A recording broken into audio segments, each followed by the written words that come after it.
¿Qué tal? Buenas tardes a todos. Hola, ¿qué tal? Yo les pido, con esto empezamos la clase, les doy la bienvenida y buenas tardes a todos. Les pido que apaguen Buenas los tardes. micrófonos para que no haya interferencia. ¿Eh? Eh, Les cuento cómo vamos a hacer con la clase. Vamos a dar algunos puntos. Primero voy a leer un caso, que es lo principal de la clase. En ese caso lo vamos a explicar con los profesores, ¿sí? Pero después de leer el caso, vamos a dar unos puntos importantes de ética. ¿Y Por, eso es lo de César? por favor, Hay chisme y parece. los que tienen los micrófonos prendidos, apáguenlos, por favor. Bueno, comer la mitad. ¿Eh? Yanni, fíjate si puedes apagar los micrófonos. Bueno, entonces, empezamos la clase. Vamos con la lectura del caso. Esperemos un poquito. Sí. Bueno, el caso de moral propuesto es este. Y fíjense, una competencia salvaje o la competencia salvaje, ¿no? Con cualquier semejanza con la realidad es pura coincidencia, pero el caso es un hecho real, digamos, ¿no?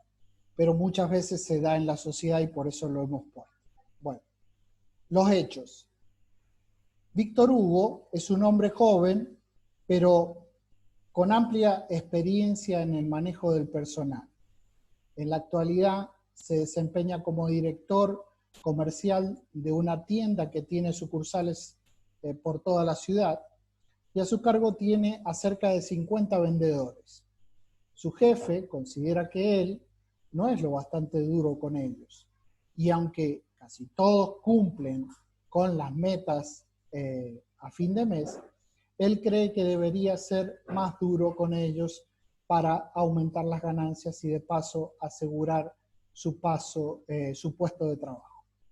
Le sugiere entonces sacrificar a 2 vendedores con el fin de que los otros lo vean como un jefe con determinación y el miedo los hará trabajar más.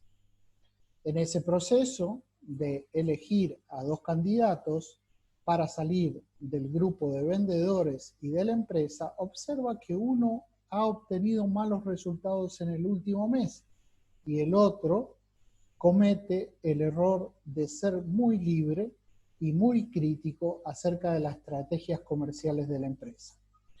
Tras la presión de su jefe para que sacrifique a 2 vendedores y con esto enviar una clara señal de exigencia a los demás, Víctor Hugo decide sacrificar a los 2 vendedores que interfieren en su trabajo.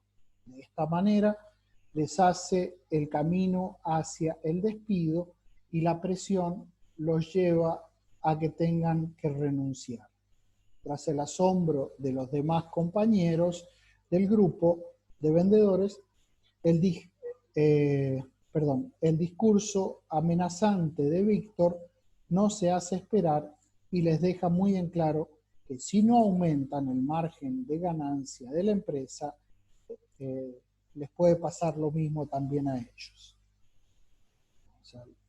Segundo. El desenlace. Desenlace, efectivamente, los 2 vendedores abandonan la empresa y la producción en los siguientes 3 meses aumentó en un 35%, lo que tenía muy satisfechos a los dueños de la tienda. Tras este ensayo, a Víctor lo felicitaron por su gran capacidad, al tiempo de que la cuota de venta por vendedor se aumentó en un 25%. Está comprobado que todos pueden dar más, entonces, ¿por qué no hacerlo? Esa fue la expresión con la que sentenciaron a todos los vendedores y a Víctor. En En reunión con su grupo de ventas, todos mostraron su insatisfacción por el efecto de los resultados y lo que vino para los meses siguientes, y fue Víctor Hugo que comenzó a perder vendedores buenos, quienes decidieron irse a otras tiendas. Para los 3 meses siguientes, de los 50 vendedores, tuvo que reemplazar a 18, lo que bajó las ventas al porcentaje anterior. Y 3 meses después, las ventas estaban un 25% por debajo de lo que se tenía antes de implementar esta estrategia de presión. Tras este fracaso, Víctor se sintió muy culpable de lo sucedido, pues nunca advirtió a los dueños de la tienda lo que podía pasar con tanta presión. Su culpa lo tuvo pensando en una nueva estrategia más dura que la anterior e implicaba jugar sucio a la competencia. Sin embargo, tras larga conversación con su esposa, con sus amigos y con la gente de confianza, terminó renunciando al cargo.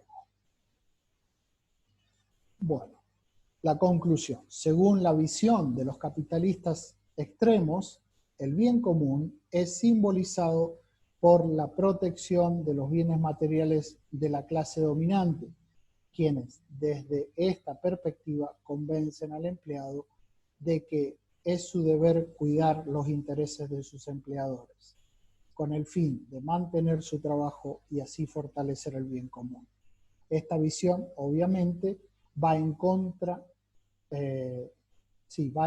vía del verdadero bien común, que en todo caso asegura la felicidad y el bien de todos y no el de unos pocos. Bueno, este es el caso que vamos a analizar dentro de un poco, pero fíjense, vamos a dar algunos puntos generales de ética para que ustedes se puedan orientar. Ya los han estudiado estos temas, pero vamos a centrarnos en estos puntos para poder analizar el caso. Primero, el fin de la ética, ¿no?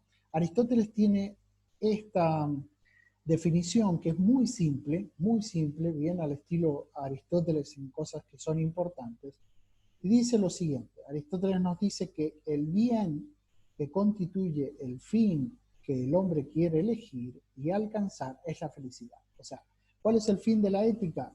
La felicidad. Así, el filósofo dice, la palabra que nombra el bien supremo en el que podemos perseverar en todos los actos de nuestra vida es aceptada por todo el mundo. Quiere decir que todos los hombres quieren ser felices. Y ese es el fin de la ética. Entonces, tanto el vulgo como las personas cultas quieren ser felices.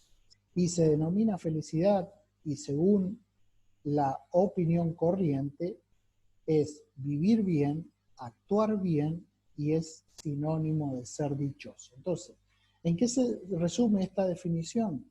Que el fin de la ética es ser feliz. ¿Y qué es ser feliz? Es ser dichoso. ¿Ok?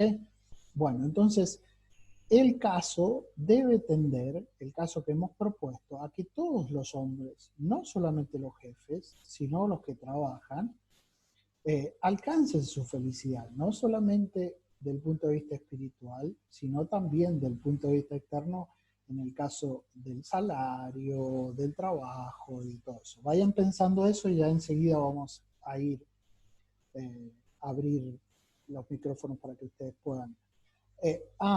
Si tienen preguntas, pueden ir escribiéndolas, que Janina, la profesora Janina, las va a ir recolectando y después las vamos a ir contestando, ¿no? Esto les va a servir también para la actividad número 3. Bueno, seguimos. Para llegar a la felicidad hay que elegir el bien. Eso es la segunda cosa. Esto es básico, pero es lo esencial de la ética. ¿Qué se necesita para alcanzar la felicidad? Elegir el bien, no elegir el mal. La elección libre y responsable, esta palabra es importantísima, responsable. Muchas veces en la jerga nosotros, hacete cargo. ¿Qué quiere decir hacerte cargo? ¿No? Sos responsable de tus actos. Entonces, la elección libre y responsable del bien es lo que nos lleva a la felicidad. Y mientras más grande sea el bien, al que tendamos, mayor va a ser la felicidad. ¿Sí? Por eso lo llamamos el fin último y supremo, la felicidad, ¿sí? Que lo reconocemos como a Dios. Seguimos. La ley moral. ¿Sí? Para poder llegar a este fin, ¿eh? Muchas veces necesitamos leyes buenas que nos digan dónde está el bien. ¿Eh? Tenemos la conciencia que nos juzga sobre las cosas que están bien o están mal, pero también necesitamos leyes que nos digan este es el camino. ¿Sí?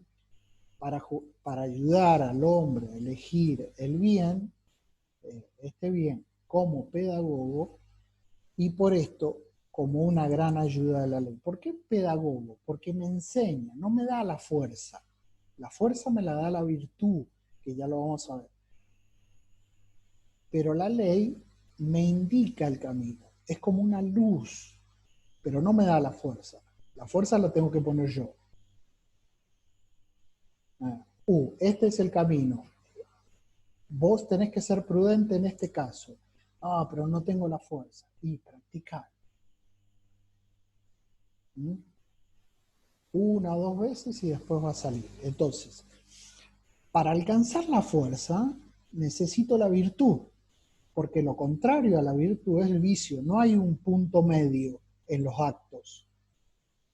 O es vicio o es virtud. O sea, o es un acto bueno o es un acto malo. En lo que hace a la moral, hay algunos actos que son indiferentes, ¿eh? Como comer, ¿eh? Bañarse, son indiferentes.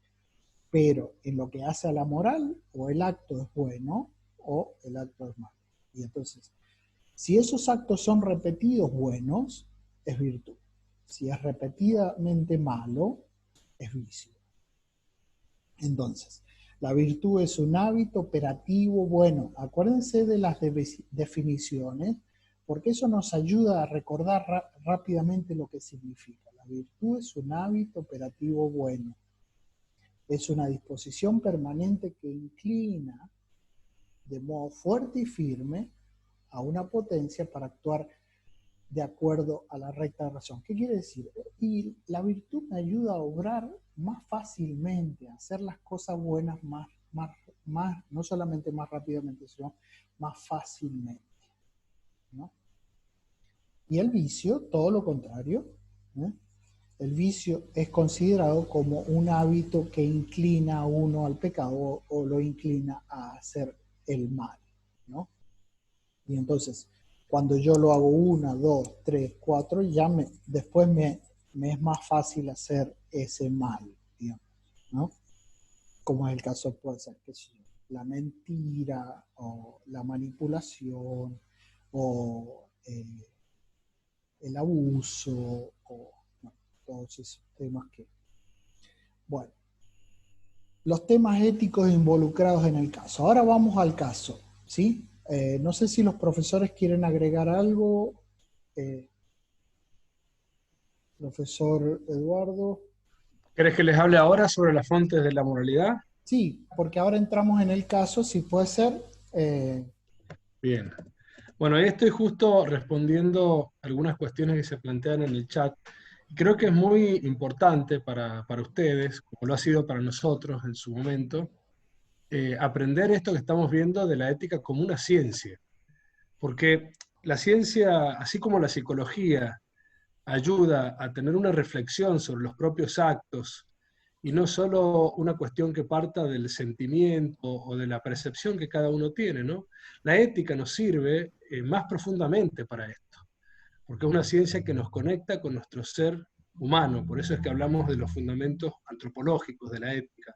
Hay una visión del hombre, una visión de la ética que nos permite, es como si ustedes les regalan una Ferrari, algún día puede darse, ¿no?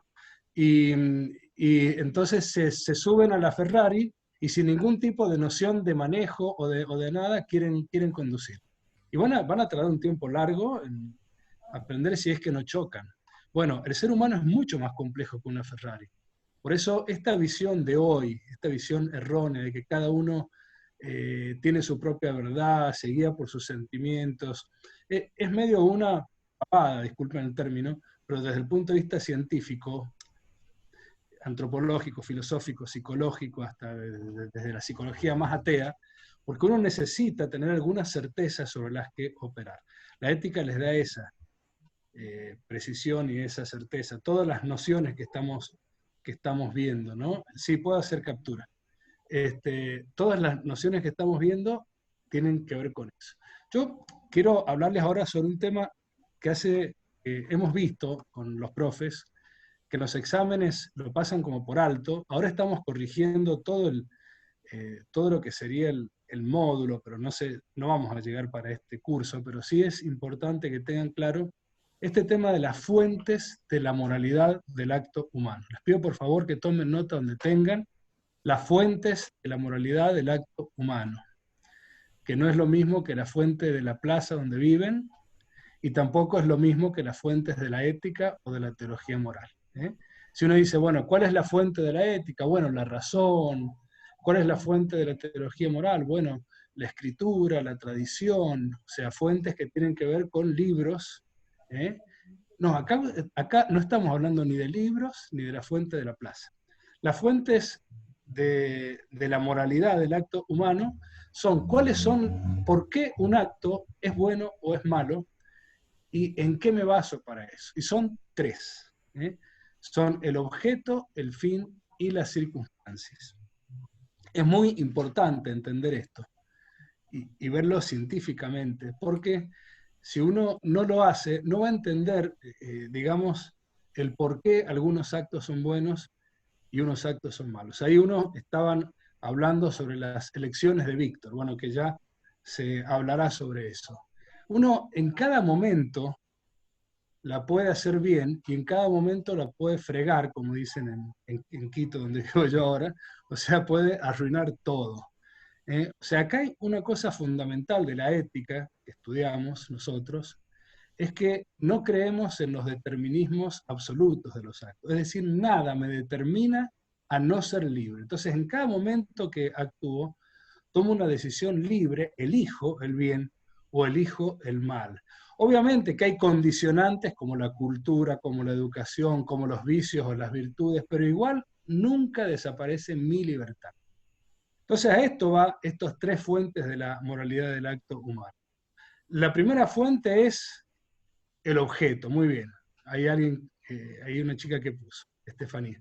El objeto, ¿qué significa? El objeto del obrar. Dice Santo Tomás, Aristóteles también, que el objeto de una acción es lo que la especifica, lo que le da la especie. Ya Juan Pablo les dijo que hay actos que son buenos, actos que son malos y actos que son neutros. Si ustedes quieren un repertorio de los actos malos, los 10 mandamientos. Entonces uno dice, bueno, pero Robin Hood dice que en algún momento es lícito robar.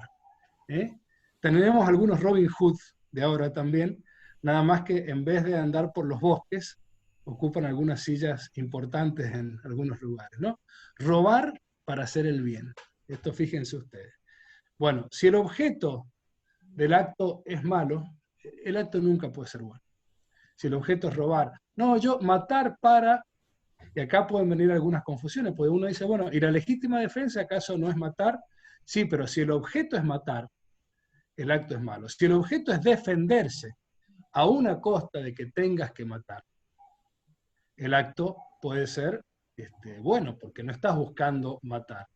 Ahora tenemos hace poco un caso que ha generado mucho revuelo, que es el de este hombre que salió a matar al ladrón que lo había robado, que más allá de que uno pueda entenderlo y pueda pasar lo que pase, si uno sale a matar a una persona, ya el objeto es matar, el acto se convierte en malo. Puede tener atenuantes por el estado de emoción violenta, y hasta en el derecho se considera así, pero el objeto o es bueno o es malo. Un objeto neutro es uno que no es bueno ni es malo en sí mismo. Por ejemplo, comer. ¿Sí? Pero uno puede comer y puede hacerse daño, entonces se vuelve un objeto malo, y uno puede comer para alimentarse, y entonces el objeto, digamos, el acto es bueno. Que el objeto sea neutro no significa que el acto sea neutro. No existe ningún acto neutro. Uno o hace el bien o hace el mal. Uno puede dormir y uno dice, bueno, pero ¿cómo dormir va a ser un acto malo alguna vez? Y si eres policía y te han encomendado a hacer guardia y te duermes durante la guardia, es un acto malo. Entonces, es un acto neutro que puede ser malo. Pero hay actos que son siempre malos. Y hay actos que son siempre buenos, como, por ejemplo, el acto de amar, con el amor de caridad. Es decir, amar buscando el bien del otro. Ese acto interior nunca va a ser malo. El fin y la circunstancia, entonces, si el objeto es malo, nunca ningún fin bueno puede hacer que el objeto sea bueno. No, pero yo voy a dar un ejemplo que, claro, no tiene nada que ver con la realidad, pero podría darse. No, pero yo soy político y en realidad lo que hago es robar, porque con ese dinero voy a hacer política para ayudar a los pobres, ¿no? Bueno, no está bien robar, nunca está bien robar. Nunca está bien robar, ni siquiera para buscar un fin bueno. Ahora, si el fin es bueno, hay que ver si la intención y las circunstancias son buenas. Porque para que el acto sea bueno, tiene que ser bueno el fin, el objeto, tiene que ser bueno el fin. Por ejemplo, yo puedo dar limosna, que este es un ejemplo típico que se da, pero si en vez de dar limosna para ayudar a otro, doy limosna para mostrarme, ¿no? Como decía Jesús, ¿no? Cuando des limosna, hazlo en lo oculto, pero si doy limosna para mostrarme, o si ayudo a otro para mostrarme, ya el acto se vuelve malo. ¿Por qué se vuelve malo si yo estoy haciendo el bien? Porque se vuelve malo. Volvamos al ejemplo de la Ferrari. No estamos hablando acá de cómo quedo bien delante de la gente. La ética no es la ciencia de cómo quedar bien. La ética es la ciencia para ser bueno de verdad, de esa bondad que nace del corazón, como decía Jesús. Entonces, estamos viendo acá cómo se maneja este complejo mecanismo que es el ser humano para obrar el bien. Entonces, ese fin que está desordenado, que no busca el bien, ¿cómo sabemos que el fin busca el bien? Porque es el fin último. Si yo ordeno mis actos hacia el fin último, entonces estoy buscando el bien. Cada acto hacia el fin último, cada acto. Porque no es que se trata de ordenar el acto final. No, yo voy a ser un malandra toda mi vida y al final me arrepiento. No, todos los actos. Ya vamos a ver qué pasa con no ser tan escrupuloso y ansioso con esto. Y finalmente las circunstancias. Porque puede estar bien el objeto, puede estar bien el fin, y la circunstancia puede estar mal. Entonces yo quiero ayudar a una persona, pero lo hago inoportunamente. Yo quiero corregir a una persona, que es un buen modo de ayudarla, y eso, atención, que acá tenemos cuáles carreras, docencia y periodismo, ¿no? Periodismo. Bueno, esos son dos ámbitos donde muchas veces lo que parece ser querer corregir a una persona, y no, estás haciendo daño, porque no es lícito a nadie violar la buena fama de las personas.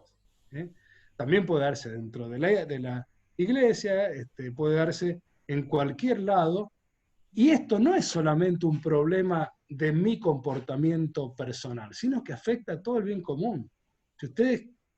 Si nos preguntamos qué le está pasando a nuestro país, al mundo, son todos problemas que tienen su causa en el ser humano, y eso es fundamental en la visión ética que tenemos nosotros. Nuestra visión es realista, ya termino, Juan Pablo, porque si no, nuestra visión es realista y no determinista.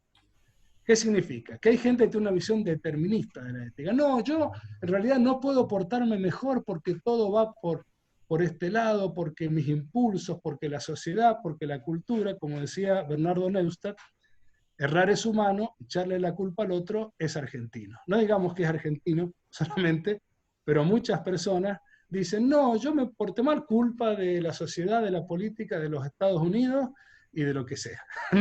No, es importante asumir la responsabilidad con libertad sobre nuestros actos.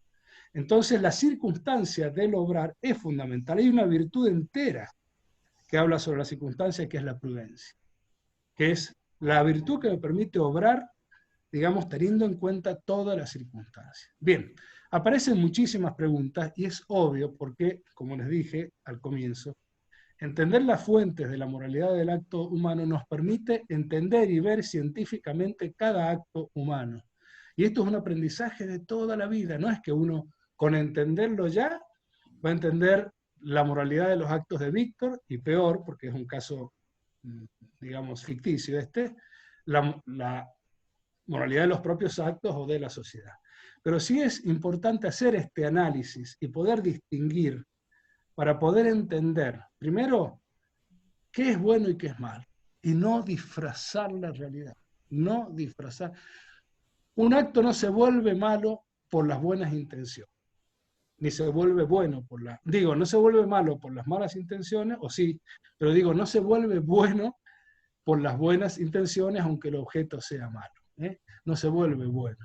Que muchas veces, bueno, pero yo me guío por mi sentimiento, por mi intención, por lo que yo quiero, no. Tu intención te puede llevar a hacer cosas malas. Es verdad que si no tenemos en cuenta la ley, que es el pedagogo el que nos enseña lo que está bien y lo que está mal, a veces podemos obrar por desconocimiento. Pero también podemos obrar por negligencia si yo debiera conocer esa ley y no quiero conocer, y me dejo llevar por mis sentimientos. Que hay mucha inmadurez y narcisismo en el hombre de hoy en eso.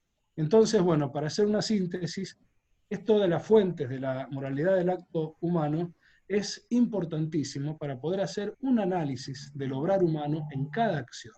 Por eso, cuando les tomemos examen sobre esto, muchas veces les pedimos ejemplos de acciones concretas, ¿sí? Entonces uno tiene que saber, bueno, a ver, primero el objeto. ¿Esto está bien o está mal? ¿Esto está bien o está mal? ¿O es neutro? Bien. Después, por la intención. Acuérdense que por la intención algo bueno se puede convertir en malo. Y después por las circunstancias. Si las tres están bien, es un acto bueno. Y no se trata de andar traumado de que, bueno, entonces, ¿cómo voy a hacer actos buenos? No, porque se trata de aprender a hacer las cosas bien. Imagínense, uno quisiera aprender a ser el mejor profesional de su vida para tener las mejores calificaciones, tener los mejores puestos, los mejores salarios, ¿sí? ¿O no? Sí, claro. Y ahí sí que somos exigentes. ¿Y por qué no ser lo mismo con los actos humanos que nos hacen felices, que nos hacen tomar decisiones correctas? Entonces, bueno, de eso se trata un poco este tema de la moralidad de los actos humanos. Hay 33 preguntas ahí abajo, pero bueno, sigamos entonces, profe. Me parece interesantísimas las preguntas y muchas gracias, Padre Eduardo, porque realmente había que sacar el tema y quedó muy claro, ¿no? Y paralelamente... Hay aportes también más que preguntas. Claro. Hay muchos aportes, digo. A ver, Janina, sí. si nos puedes hacer un... A ver. ¿De los aportes? ¿O las preguntas? Sí, hay una de las chicas... Hay aportes, sí. Hay una de las chicas que dice que para saber si un acto es bueno, entonces hay que, con saber la fuente de la moralidad, se puede analizar si el acto es bueno o malo. Sí, precisamente es eso. Digamos, o sea, por eso la importancia que le daba el Padre Eduardo y lo que le hemos dado los profesores a este tema. Porque sabiendo las fuentes de la moralidad, vos podés analizar cualquiera si es bueno o malo, ¿no? Hay una de las alumnas que aportaba que en este momento estamos ante un relativismo moral, ¿no? Lo propone como una afirmación. Pareciera que, entendiendo todo esto, estamos ante un relativismo moral hoy, ¿no? Totalmente. Esto lo decía hoy un estudiante. Totalmente, por aquí. Sí. Es así, o sea, es así. Y el problema es que con ese modo manejas a la gente. Al hacerle creer que sus acciones no son libres para decidir hacer el bien, entonces es como que todos van por el tubo y es fácil. Y por desgracia nuestra, digamos, el modo de hacer política de hoy está muy condicionado por esto, por el deseo de controlar a la gente. Tenemos que aspirar, ustedes que van a ser docentes, ustedes que van a ser comunicadores, aspirar a buscar gente libre, no de pensamiento único. No, tenés que pensar esto. Ni siquiera con la religión se hace eso, ¿eh?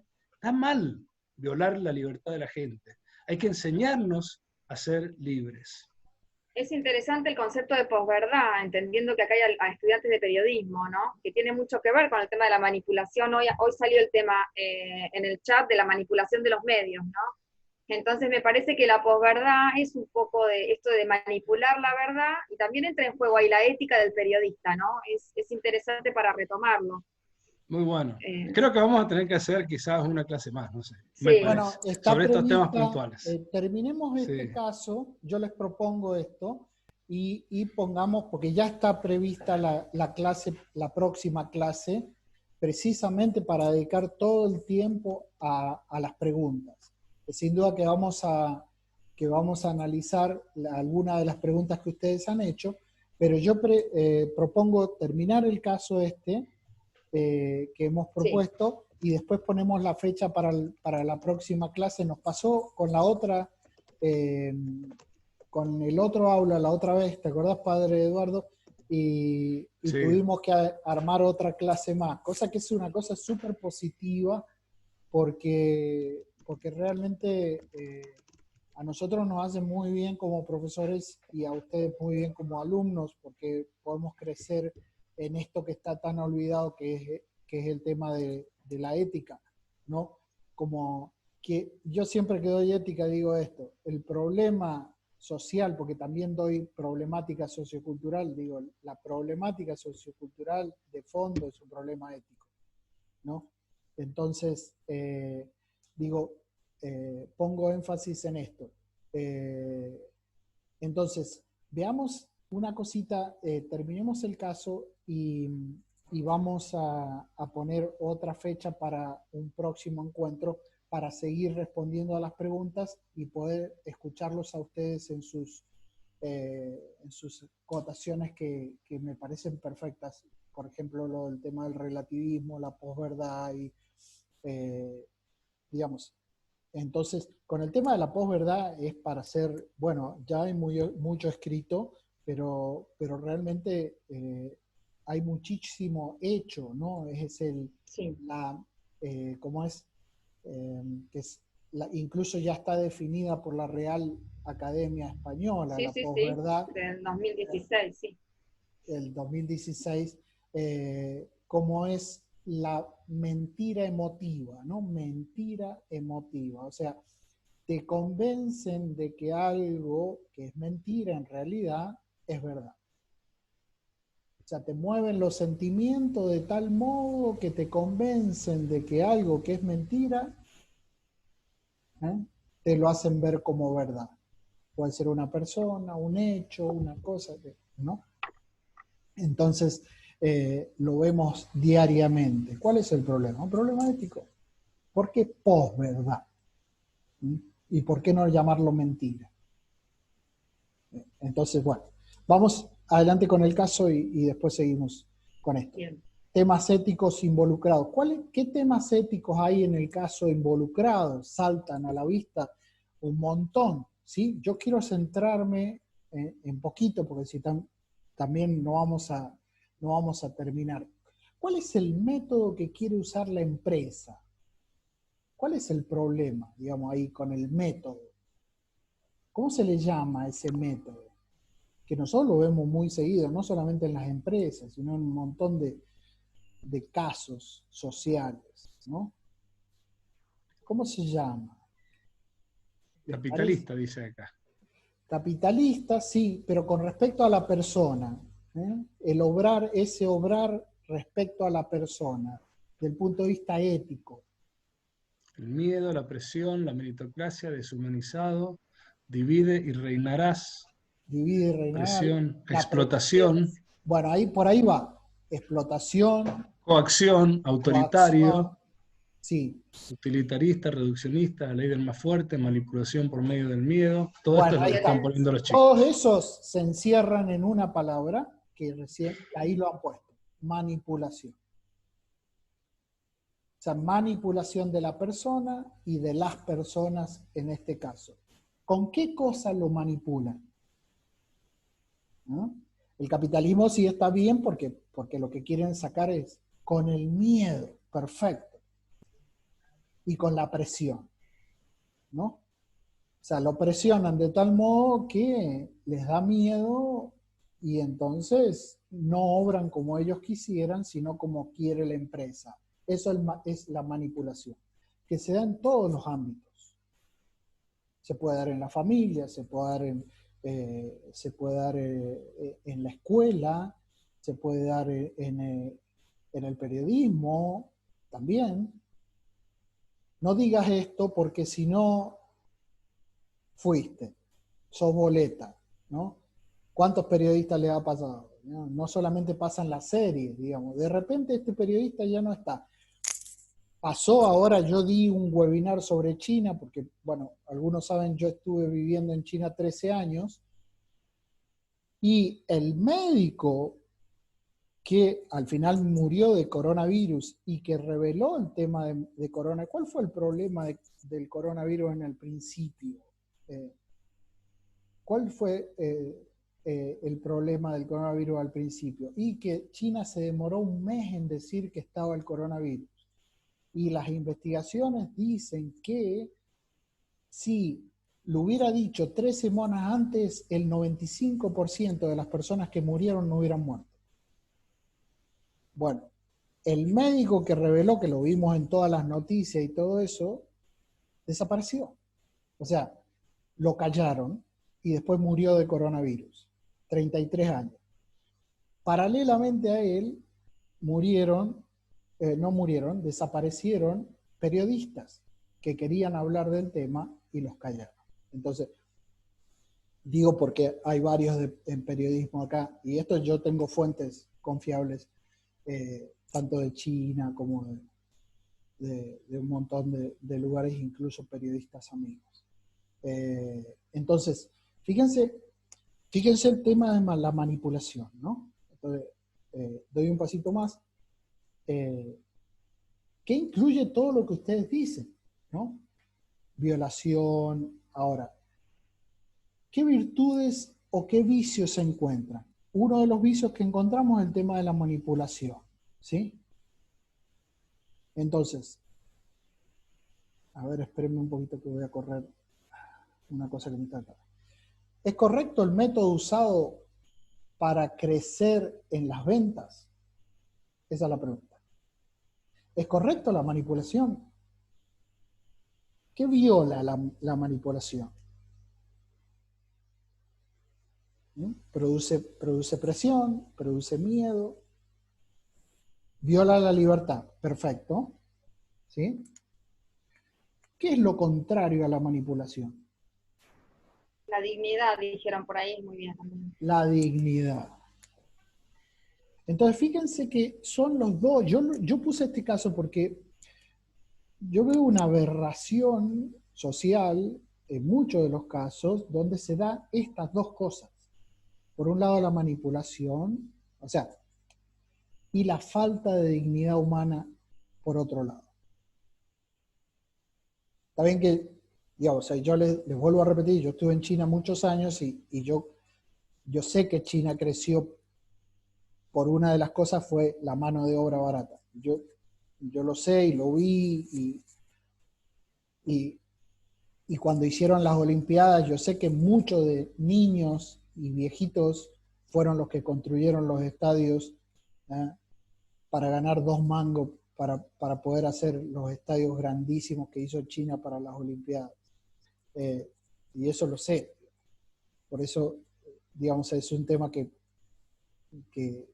sé y que China, al menos el gobierno, viola los derechos humanos muchísimas veces, ¿no? Pero lo vemos muy seguido, ¿no? Y en este caso particular que hemos nombrado hoy día, se da perfectamente, ¿no? ¿Cuántos empleados cobran lo que tendrían que cobrar de acuerdo al nivel, a la capacidad y a lo que estudiaron en sus trabajos? Digamos. ¿No? Entonces, ¿se dan cuenta? ¿Y cómo manejan las voluntades? Esa es otra cosa. Yo largué varias preguntas acá, los profes si quieren agregar a esto, digo, porque es el tema que encierra el caso de Hugo. la Sí, ahí, manipulación. ahí lo que los alumnos plantean es que como que es una situación muy general que se da. Yo creo que también, como les decía en el chat, no hay que caer en la desesperación, ¿no? No, Porque justamente la visión ética de la persona y de la libertad, por eso es importante estudiar la libertad, no como un sentimiento o hacer lo que uno quiera, sino como realmente una propiedad de la voluntad que es guiada por la verdad y que me permite obrar en cada momento con total libertad. Total libertad no es lo que yo puedo hacer la gana, pues siempre tengo condicionantes. Algunos decían ahí, bueno, pero yo para enseñar bien, bueno, ahí el tema del sueldo por un lado, por otro lado el superior. O sea, todos tenemos el problema del sueldo, ¿eh? No crean que los que nos entusiasmamos dando clase cobramos muchísimo más que el resto, porque no es así. La libertad del hombre no depende de condiciones materiales. Uno decide si quiere que dependa de eso. Pero justamente para poder hacer bien las cosas, para poder obrar bien, es necesario ponerle intensidad y libertad a cada acto humano y no dejarme llevar. ¿Eh? Porque ahí es cuando me desespero y digo, está bien, está todo mal, y, y sigo por ahí. bien. Una vez un político corrupto me dijo, no voy a decir el nombre, porque igual tampoco lo conocen, me dijo que lo que pasaba con la corrupción en la política no nace estrictamente de que uno quiera robar o algo, sino de la decepción. Muchos políticos de jóvenes entran, o algunos, a querer hacer bien las cosas, se dan cuenta que no es tan fácil y se decepcionan. Bueno, ese es un problema. No tiene que ser así. Les puede pasar a ustedes. No tiene que ser así. Bien. A mí me parece importante rescatar, hoy lo habló ya el padre Eduardo, el tema del determinismo, ¿no? Bueno, no, lo hice porque estaba determinado, condicionado. Entonces caemos en esto de la libertad versus determinismo, ¿no? Como una justificación ante aquello ante lo que actuamos, ¿no? Ante la acción. Entonces el determinismo se transforma en un justificativo que no tiene sentido, porque realmente somos capaces, somos libres para elegir. Pero bueno, bajo este determinismo es que se escudan las acciones, ¿no? que uno va realizando. Bien. Es importante lo que dice, bueno, lo que decía la profe Janina y lo que dice el padre Eduardo, que lo del tema de la desesperación y relacionado con eso el tema del determinismo. Yo estoy convencido, digamos, o sea, que la gente en general va a volver a estos valores, ¿no? Va a volver a estos valores, porque son los que realmente uno busca, digamos. ¿Cuáles son los valores? Los valores éticos. Y incluye lo que habíamos dicho, digamos, incluye el amor, incluye la felicidad, incluye esas cosas lindas que nosotros siempre buscamos y que por el hecho de que estamos enojados o porque estamos decepcionados o porque se pierden. Entonces, poner también del modo positivo la mente en estas cosas lindas que estamos aprendiendo, ¿no? En la vuelta a los valores que me parece absolutamente que es lo que va a cambiar la sociedad, digamos, la vuelta a los valores, el trabajar a través de los medios, como estamos haciendo por la pandemia, pero para fortalecer el humanismo, ¿no? La humanidad, los valores humanos, el Y respeto. surge, Juan Pablo, en el chat un debate interesante que me parece bueno. Sí. No sé, les pido que no se peleen, por favor, en el chat, porque ahí aparecen algunas disputas. Esto parece el Congreso de la Nación. Estamos todos aprendiendo. Bien, miren, es muy bueno eso, porque este planteo, nosotros hemos sido formados en matrices de pensamiento, como decía la profe, Janina, con muchos determinismos, ¿no? Entonces tenemos que volver a lo real, porque nos meten un mesianismo, ¿no?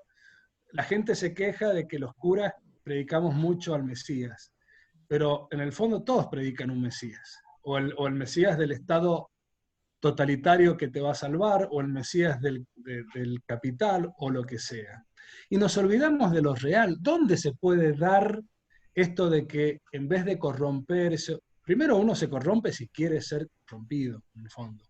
Dejemos, salvo los temas de menores y de gente, digamos, con muchos problemas, pero estamos hablando de la realidad y también podríamos hablar de eso.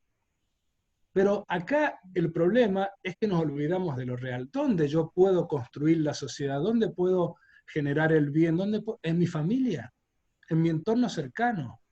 Eso es eso ha sido lo real para la humanidad porque es lo real. La influencia en planos más amplios, en la nación, con los nacionalismos que surgieron detrás de la mentalidad de Hegel, en todo este tema de poder globalmente, eso no está al alcance, ni en poco tiempo, ni de pocas personas. Entonces, no hay que drogarse mentalmente con todo eso, y hay que volver a lo real, porque de nada vale que estés militando por una idea 30 años mientras estás destruyendo a tu familia. ¿Qué es lo que realmente puedes hacer? No digo que no milites por esa idea, pero con realismo. Pues si no se da esta decepción. Y en el fondo tenemos personas amargadas, destruidas, porque quieren, porque podrían, a pesar de la pobreza material, a pesar de los problemas en el trabajo, de los problemas con la política, de la corrupción, podrían generar actitudes y decisiones buenas para construir su vida y su familia, y deciden no hacerlo, sino volver a la casa con cara de lo que te jedi, sentarse a ver televisión y putear contra todo el mundo, y le enseñan eso a sus hijos. Listo. Perfecto.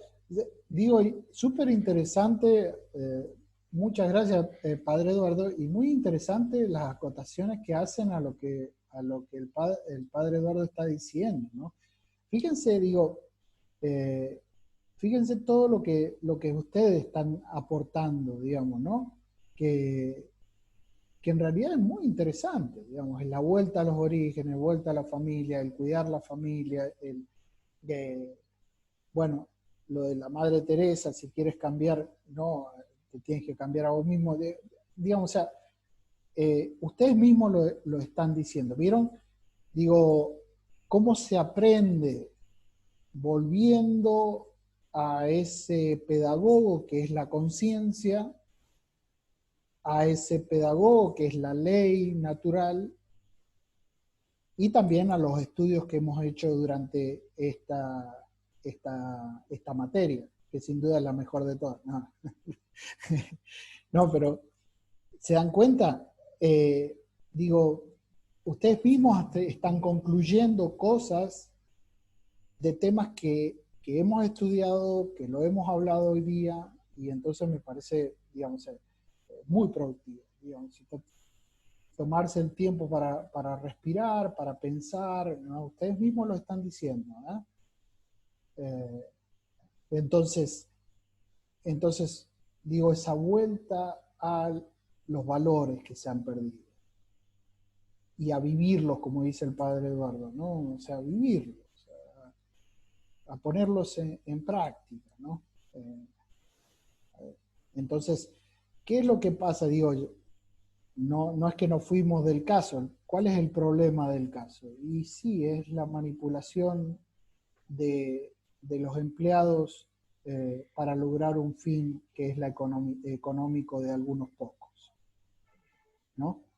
Y para eso se viola la dignidad. Fíjense que yo quiero, pues ya nos queda poquito, yo quería no terminar hoy, porque ya vamos a poner otra clase, perdón, con lo que es, ¿qué es la dignidad del hombre, ¿no? Y lo pongo acá. Todo ser humano, esperen a ver si puedo leer acá. Todo ser humano deberá ser comprendido siempre en su irrepetible e insuprimible singularidad. O sea, cada uno vale, cada uno tiene un gran valor, cada una de las personas. Fíjense lo que sigue acá. Esto comporta que el primer compromiso de cada uno hacia el otro y sobre todo de estas mismas instituciones, que estoy hablando del caso que pusimos, se debe situar en la promoción y el desarrollo integral de la persona. Y termino con este texto. Es necesario considerar al prójimo sin excepción como otro yo, cuidando en primer lugar de su vida y de los medios necesarios para vivir dignamente, ¿no? Y eso es todo ética, que es lo que no pasó en el caso que pusimos, ¿no? A mí Entonces, me gustaría decir, Juan Pablo, antes de que cierres, sí, no, porque surgió ahí decilo. un tema ahí en el foro, y que es muy importante, cuando nosotros hablamos del fin último y del fin, digamos, como el motor, por decirlo así, de toda la ética, hay una cosa que hay que recuperar que es la moral del fin y no del deber. Eso es un tema fundamental, porque en el fondo muchas veces, bueno, ahí lo citan a Kant, y es cierto, él es el que inventó esta moral del deber, que se desprestigió también, porque es lógico. Entonces uno se pregunta, bueno, pero ¿cómo podemos cambiar la vida en la familia, en la docencia? El bien es atractivo. El problema es que muchas veces nos sacan del centro. Ahí decían, ¿cómo destruyen la familia? La familia se destruye antes que nada sacando al ser humano de su familia. Después vienen las teorías y las doctrinas sobre los tipos de familia que te pretenden justificar cualquier cosa. A mí me resultó muy sintomático encontrarme con un montón de chicos, ustedes saben que hoy hay mucho divorcio, ¿no? Que es una realidad que no hay que juzgarla así a toda por igual, porque tiene que ver con muchos factores, así que les pido que no nos pongamos dogmáticos en eso del divorcio. Más allá de que el ideal de la familia es el matrimonio para toda la vida. ¿Por qué? Porque es lo que los chicos quieren, es lo que todos quisiéramos. Todos quisiéramos que dure para toda la vida. El matrimonio, la amistad y todo lo que significa el amor. Pero más allá de eso, fíjense ustedes este fenómeno. El psicólogo queriendo convencer al chico de que la situación de sus padres está bien, que es lógico, que no hay problema. Ese es el síntoma, esa es la manipulación.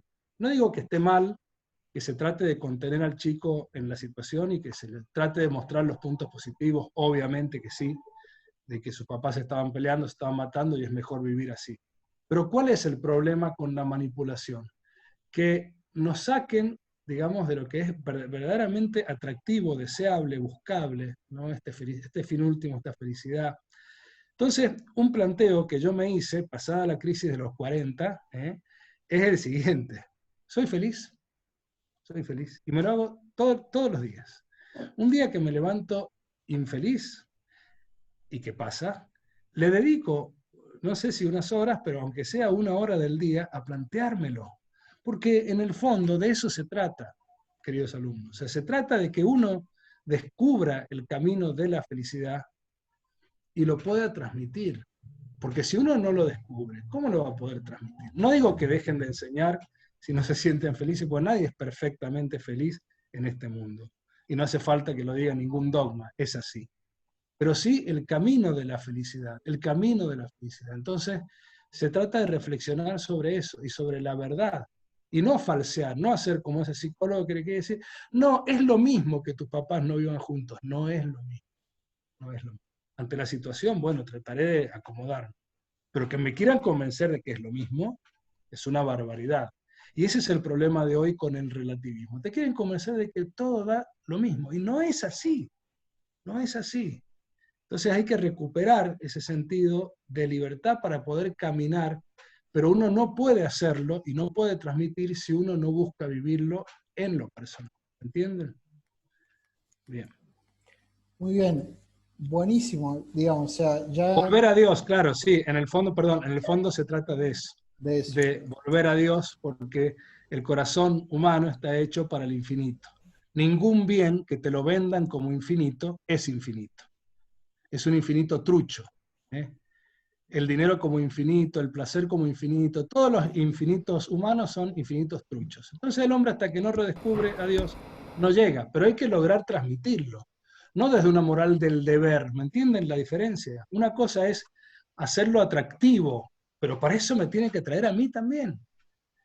Y no presionar, porque uno dice, se queja de los manipuladores que desde el gobierno, desde las ideologías, ¿y ustedes creen que no hay manipulación desde las iglesias también, incluida la nuestra? Existe, hay manipuladores y son los peores los que en nombre de Dios te quieren manipular.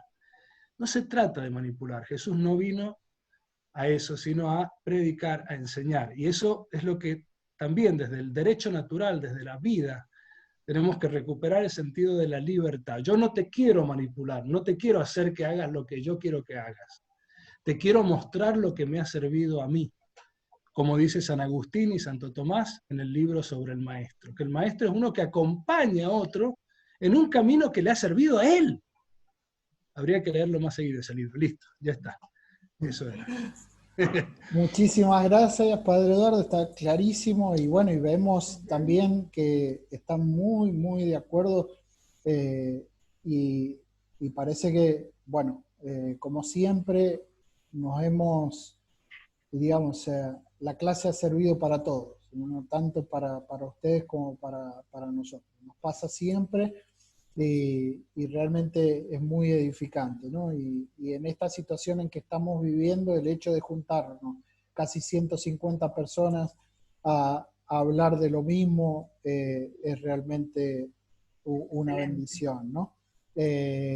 Digamos, o sea, realmente me emociona y nos debe dar la fuerza, como dice el Padre Alejandro, el Padre Eduardo, levantarse todas las mañanas y decir, hoy quiero ser feliz, ¿no? Entonces, y transmitir esa felicidad con los demás. Para eso está la ética, y por eso la ética es linda, porque tiene, como decía el padre Eduardo, el bien es atrayente, ¿no? Te atrapa. Entonces, bueno, para terminar, vamos a poner otra clase virtual para las preguntas. Con esto, la clase de hoy, ya pueden terminar los trabajos de la actividad número 3, que es muy parecida, digamos, a todo lo que hablamos hoy día. Por eso yo les decía antes de la clase que ya tienen muchísimo material para hacer un muy buen trabajo. Entonces, eso en primer lugar.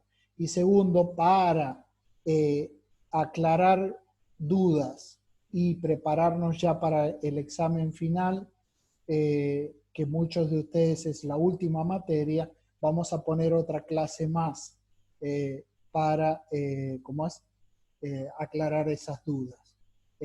Si les parece, Padre Alejandro, ¿no? Padre Eduardo, quiero decir, para el miércoles que viene usted estaba ocupado. Veo que tenés un trauma con el Padre Alejandro y conmigo, no sé qué te está pasando. No, estoy Para traumado. mí que hay que hacer, para el miércoles que viene sí puedo, a las 19:30. ¿Les parece? Estoy traumado, tengo que ir al psicólogo. Acá dicen los alumnos que no nos peleemos. No, nosotros somos como esos programas de tele que nos peleamos para generar atención nada más, pero nos queremos mucho, quédense tranquilos. Claro. Para hacerlo menos aburrido. Dicen si pueden ser a las 19 por ahí. Para mí está bien, sí. Sí. Miércoles que Excelente. viene a las 19, quedamos así.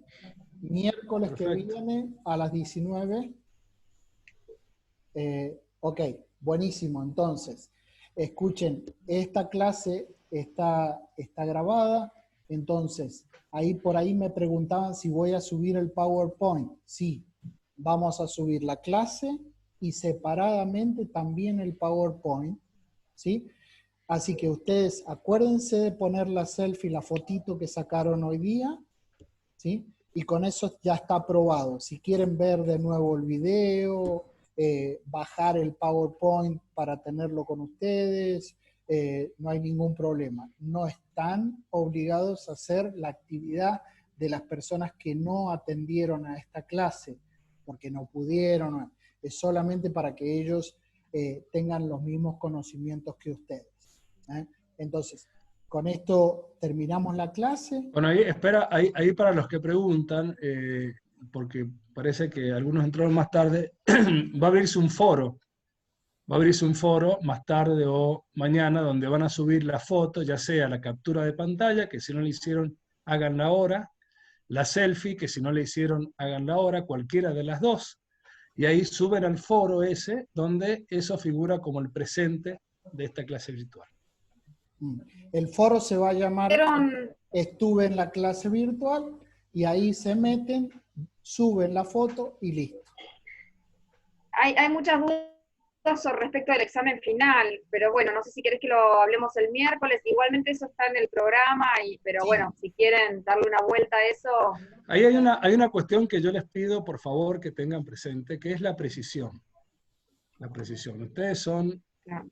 y van a ser docentes, comunicadores, y uno tiene que aprender a usar cierto lenguaje. Entonces acá nosotros tenemos algunos términos científicos. Yo les hablé de las fuentes de la moralidad del acto humano. Hay otras cosas también que están tanto en los módulos como en las clases, donde ustedes tienen que ver cuáles son los términos precisos que es necesario saber explicar, ¿no? O sea, no agarrar la guitarrita y empezar a hablar, ¿sí? Sino, obviamente que uno puede también, y es muy bueno que lo hagan, las reflexiones personales que se las pedimos también. Pero tiene que estar la precisión, porque eso es importante en una ciencia, como les digo, más en la ética, que es mucho más importante para nosotros aprender a manejar la ética y el fundamento humano de todo lo que hacemos, que lograr 50.000 títulos y un rendimiento profesional que puedas dar clase en Oxford o puedas comunicar en CNN, ¿no? Porque si puedes hacer eso, pero no puedes entender el fundamento humano de la ética, de nada te sirve, porque no vas a poder orientar, primero en tu vida privada y después también en tu función comunicadora. Entonces, para nosotros es fundamental estas cosas que les enseñamos y que puedan, y que las dudas que tengan, para eso está la clase que viene. Pregunta. Buenísimo. Entonces, ya algunos se tienen que ir, entonces detenemos, con esto terminamos la grabación.